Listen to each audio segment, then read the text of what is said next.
2나노, 1나노 이렇게 회로 선폭 줄이는 게 물리적으로 거의 뭐 끝에 다다른 것 같더라고요. 그냥 작게만 해서는 더 이상 성능 향상이 어렵다. 이런 얘기죠. 그렇습니다. 트랜지스터를 너무 이렇게 빽빽하게 놓다 보니까 바로 옆에 있는 트랜지스터 전기 신호가 자기장을 만들어서 서로 막 간섭하는 거예요. 아, 서로 영향을 주는군요. 네, 심지어 이게 원자 수준으로 가면 양자 간섭 현상까지 생겨서 데이터 오류율도 높아지고 또 열도 엄청나게 나고 발열 문제 이거 무시 못합니다. 성능 높이려다가 오히려 막 발목 잡히는 그런 상황이네요. 네. 결국 예전처럼 뭐 1, 2년마다 성능이 2배씩 막 뛰던 그런 시대는 좀 지나간 거군요. 그렇죠.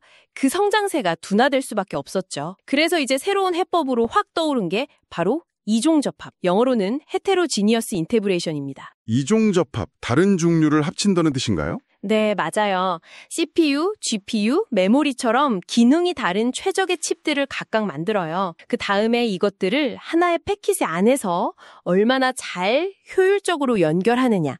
이게 중요해진 겁니다. 아하, 그러니까 하나하나를 극한까지 줄이는 게 아니라 최고의 부품들을 잘 모아서 뭐랄까 최고의 팀을 만드는 그런 조립 기술, 그 패키징 능력이 중요해졌다 이런 말씀이시군요. 정확합니다. 이야, 이거 정말 놀라운데요. 과거에는 그냥 포장 정도로 생각해서 뭐 동남아에 외주 주고 그랬잖아요. 네, 그랬었죠. 후공정이라고 해서. 근데 그게 이제는 반도체 성능 자체를 막 좌우하는 핵심 열쇠가 됐다니 이건 뭐 상전벽해네요 정말. 맞습니다. 과거에는 중요도가 훨씬 낮았는데 특히 AI 시대가 오면서 요구하는 연산량이 어마어마해졌잖아요. 이걸 구현하려면 이 패키징 기술 없이는 아예 불가능해진 거죠. 미세화라는 벽에 딱 부딪힌 반도체 산업이 성능을 계속 올리려고 찾아낸 새로운 돌파구인 셈입니다. 이런 큰 변화 속에서 역시 가장 주목받는 건 세계 파운드리 시장의 두 거인 TSMC와 삼성전자의 경쟁 같아요. 자료에서도 이 둘의 패키징 기술 경쟁을 아주 비중 있게 다루고 있더라고요. 네, 그렇죠. 지난 한 10년 동안 TSMC가 파운드리 시장에서 정말 압도적이었는데 거기에는 이 코어스라는 2.5D 패키징 기술이 결정적인 역할을 했습니다. 칩 온 웨이퍼 온 서브스트레이트 약자죠. 코어스. 아, 그게 2.5D군요. 구체적으로 어떤 방식인데요? 그 CPU나 GPU 같은 로직 칩이랑 얘네들이랑 데이터를 엄청 빨리 주고받아야 하는 HBM, 고대역폭 메모리 있잖아요. 네, HBM 요즘 많이 나오죠? 이걸 인터포저라는 특수한 기판 위에 나란히 딱 붙여놓는 거예요. 그래서 둘 사이의 물리적 거리를 획기적으로 줄인 거죠. HBM은 특히 처리칩 바로 옆에 붙어 있어야 제 성능을 내거든요. TSMC가 이걸 벌써 10년 전에 상용화했어요. 그래서 AI 가속기 같은 고성능 반도체 시장을 먼저 잡을 수 있었던 거고요. 아, TSMC가 2.5D 기술로 확실히 앞서 나갔군요. 그럼 이제 경쟁은 어디로 가고 있나요? 삼성전자는 좀 뒤처진 건가요? 이제는 그 칩을 접으로 놓는 2.5D를 넘어서요. 아예 수직으로 쌓아 올리는 3D 패키징으로 경쟁의 축이 빠르게 넘어가고 있습니다. 3D요? 위로 쌓는다고요? 네, 데이터를 바로 위아래로 전달하니까 이동거리가 거의 없다시피 할 정도로 극단적으로 짧아지죠. 그럼 성능하고 효율은 더 올라가고요. 3D 패키징. 와, 옆으로 넓히는 게 아니라 위로 쌓는다. 훨씬 집약적인 기술 느낌인데요? 실제로 이걸로 효과를 본 사례가 있습니까? 가장 대표적인 성공 사례가 AMD입니다. AMD가 CPU 위에다가 대용량 캐시 메모리를 3D로 착 쌓아 올린 라이젠 8800 시리즈 CPU를 내놨거든요. 네네. 이걸로 게임 성능이 정말 비약적으로 좋아졌어요. 그래서 오랫동안 PC CPU 시장에서 강자였던 인텔 있잖아요. 인텔의 아성을 무너뜨리는 결정적인 계기가 됐죠. 와, 패키징 기술 하나 바꿨는데 시장 판도가 흔들릴 정도라니 대단하네요 정말. 그럼 애플이나 다른 빅테크 기업들도 당연히 3D 패키징에 눈독 들이겠네요. 당연하죠. 애플도 차세대 M 시리즈 칩에는 이 3D 패키징 기술을 적용할 거라는 예상이 거의 지배적이고요. 삼성전자도 당연히 이 흐름을 따라잡아야 하니까 IBM의 고성능 서버용 칩에 3D 패키징 적용해서 공급하기 시작했습니다. 그리고 앞으로는 테슬라의 차세대 자율주행 칩 같은 아주 큰 건들을 수주하려고 기술 개발에 막 속도를 내고 있죠. 아, 그러니까 TSMC가 2.5D로 먼저 치고 나갔다면 이제 3D 패키징에서는 삼성전자도 본격적으로 경쟁에 뛰어들어서 다시 한번 크게 붙는 그런 양상이군요. 그렇죠. 근데 또 최근에 AI 칩들 보면 크기가 진짜 상상 이상으로 커지고 있다는 점도 좀 눈에 띄어요. 엔비디아 CEO 젠슨 황이 이렇게 손에 들고 나오는 칩 보면 거의 쟁반만 하던데요. 맞아요. 그 AI 모델이 점점 복잡해지니까 필요한 연산량이 폭증하잖아요. 이걸 처리하려면 더 많은 트랜지스터, 더 많은 메모리가 필요하니까 칩 자체도 커지긴 하는데 더 중요한 트렌드는 뭐냐면 여러 개의 칩을 하나의 아주 거대한 패키지로 통합하는 거예요. 아, 여러 개를 하나로? 네, 최신 AI 가속기나 고성능 그래픽카드 같은 거 보면 길이가 막 40, 50cm, 두께는 거의 10cm 가까이 되는 것들도 있어요. 이건 그냥 칩 하나가 커진 게 아니고요. 수십 개, 어떨 땐 수백 개의 칩이랑 부품들이 하나의 시스템처럼 묶여 있는 거죠. 예전에는 하나의 칩에 모든 기능을 다 넣는 그 시스템 칩, SoC가 대세였잖아요. 네. 근데 이제는 여러 개의 특화된 칩들을 하나의 패키지에 다 모으는 시스템 패키지, SOP 이런 시대로 가고 있다는 거군요. 테슬라가 도조 3 AI 칩 만든다고 하면서 512개 칩을 하나로 묶겠다 이런 계획도 나왔고요. 그렇습니다. 이렇게 수백 개 칩을 담으려면 패키지 프리가 어마어마하게 커질 수밖에 없는데 기존처럼 동그란 웨이퍼 위에서 만드는 방식으로는 이게 한계가 있어요. 여기서 삼성전자가 아주 오래전부터 준비해온 기술이 다시 주목받고 있습니다. 바로 패널 레벨 패키징, PLP입니다. PLP, 패널 레벨 패키징, 이건 또 어떤 차이가 있는 기술인가요? 기존 방식이 동그란 피자 도우 위에서 토핑 올리고 잘라내는 거라면요. PLP는 처음부터 네모난 아주 큰 오븐팬 위에서 피자를 만드는 거랑 비슷하다고 보시면 돼요. 아, 네모난 판에서요? 네, 사각형 패널은 동그란 웨이퍼보다 버리는 부분 없이 면적을 훨씬 효율적으로 쓸 수 있고요. 훨씬 더 큰 크기의 패키지를 한 번에 만들 수 있으니까 생산성도 높죠. 한마디로 대형화에 최적화된 기술이다. 이렇게 볼 수 있습니다. 아, AI 칩처럼 점점 커지는 패키지를 효율적으로 많이 만들기에 유리한 방식이군요. 근데 삼성전자가 이 PLP 기술에 꽤 일찍 투자를 해왔다고 들었는데요. 네, 맞아요. 삼성전자는 과거에 TSMC의 코OS, 그 2.5D를 따라가는 대신에 아예 PLP로 바로 가겠다 이런 초격차 전략을 택했었죠. 기술력 자체는 세계 최고 수준으로 평가받습니다. TSMC 코OS가 만들 수 있는 최대 패키지 크기 한계가 한 200mm 정도거든요. 네. 근데 삼성은 PLP로 400mm 곱하기 500mm가 넘는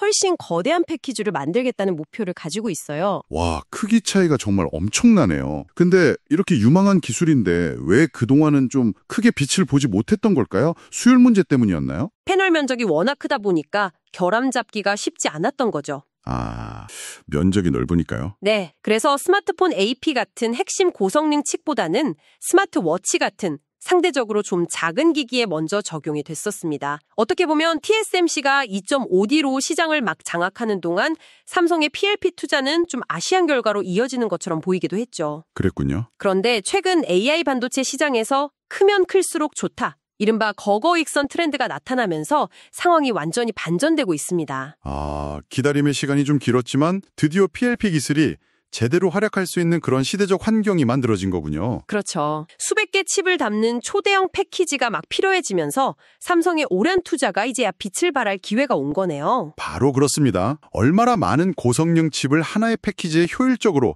또 안정적으로 담아내느냐. 이게 AI 반도체 시대의 핵심 경쟁력으로 떠오르면서 PLP가 아주 강력한 무기가 될 수 있는 거죠. 하지만 여기서 또 다른 기술적인 과제가 나옵니다. 또 과제가 있나요? 어떤 거죠? 이렇게 엄청 크고 복잡해진 패키지를 안정적으로 받쳐주고 또 칩들 간의 신호 전달을 아주 매끄럽게 하려면요.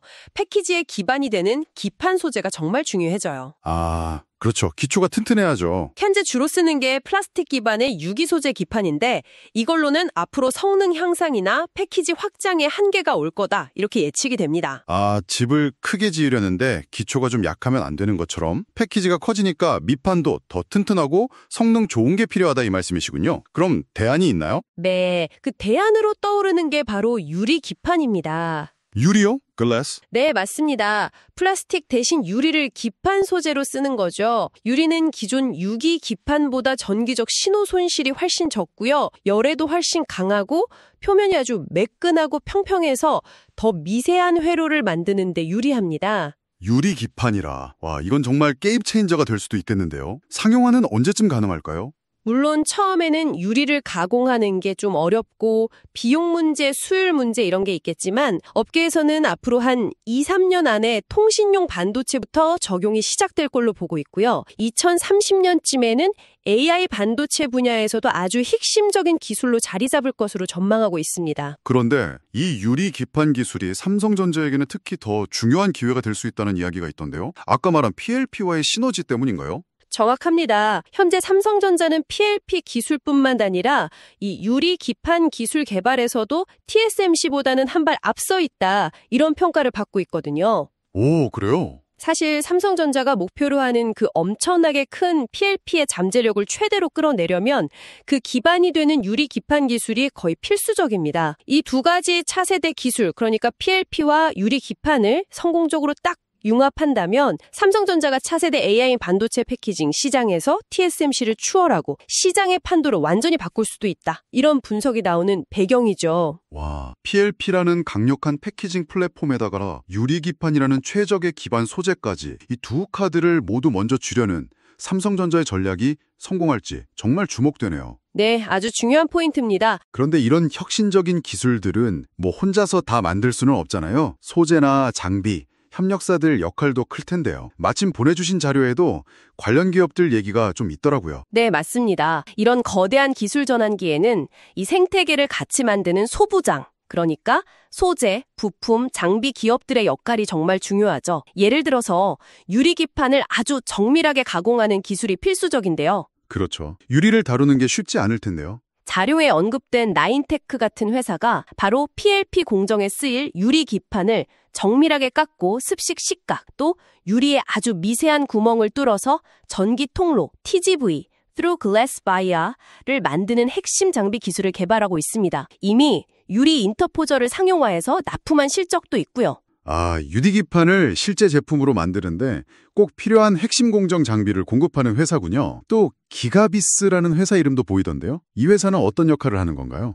초대형 패키지, 특히 PLP처럼 면적이 엄청 넓은데 수많은 칩과 회로가 들어가잖아요. 네. 그러면 눈에 보이지 않는 아주 미세한 결함 하나가 전체 시스템 성능을 망가뜨릴 수 있어요. 기가비스는 바로 이 반도체 기판 내부에 회로가 제대로 잘 만들어졌는지, 머리카락보다 훨씬 가는 회로에 혹시 끊어진 부분은 없는지, 이런 걸 광학 기술로 검사, AOI하고 더 나아가서 자동으로 수리, AS까지 하는 통합 장비를 만드는데 아주 독보적인 기술력을 가진 회사입니다. 검사하고 수리까지 자동으로요? 대단하네요. 네, 특히 SKC 자회사인 앱솔릭스의 유리기판 검사 솔루션을 납품한 이력이 있고요. 또 삼성전자가 주력하는 PLP 내부 검사 장비도 개발하고 있어서 앞으로 유리기판 양산 시대에 핵심적인 역할을 할 것으로 기대를 모으고 있죠. 이런 정밀 검사 수리 기술 없이는 PLP나 유리기판의 높은 수요를 확보하기가 어렵기 때문에 정말 중요합니다. 확실히 이런 첨단 기술 경쟁 뒤에는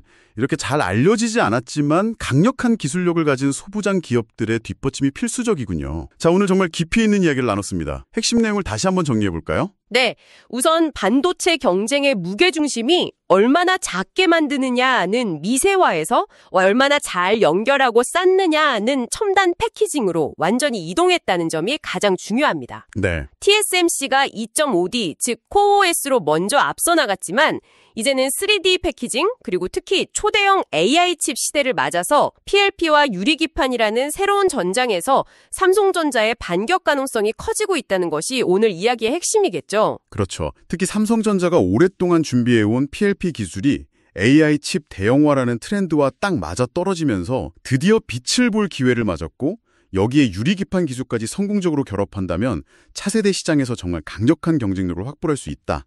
이런 분석까지 살펴봤습니다. 물론 이 과정에서 나인테크나 기가비스 같은 소부장 기업들의 역할도 빼놓을 수 없고요. 맞습니다. 이건 단순히 기술적인 변화를 넘어서 앞으로 우리가 사용하게 될 AI 서비스나 컴퓨팅 기기의 성능을 좌우하고 더 나아가 글로벌 반도체 산업의 지도까지 바꿀 수 있는 아주 거대한 흐름이라고 봐야 할 것 같습니다. 네, 정말 그렇습니다. 단순히 기술 발전을 넘어서 우리 삶과 산업 전반에 아주 큰 영향을 미칠 그런 변화의 중심에 우리가 서 있는 셈이죠. 네, 정말 흥미진진한 시점입니다. 자, 마지막으로 이런 질문을 한번 던져보면서 마무리하고 싶습니다. 삼성전자 같은 기업들이 PLP와 유리기판이라는 어떻게 보면 정말 담대한 승부수를 던졌는데요. 만약에 이 기술들이 예상치 못한 어떤 기술적 난관에 부딪히거나 혹은 생각보다 상용화가 늦어진다면 어떨까요? 그때는 또 어떤 다른 기술 경로가 새롭게 부상하게 될지, 아니면 우리가 지금은 미처 예상하지 못하는 또 다른 새로운 도전 과제는 무엇일지 한번 상상해보는 것도 이 거대한 기술 변화의 흐름을 좀 더 입체적으로 이해하는 데 도움이 되지 않을까 싶습니다.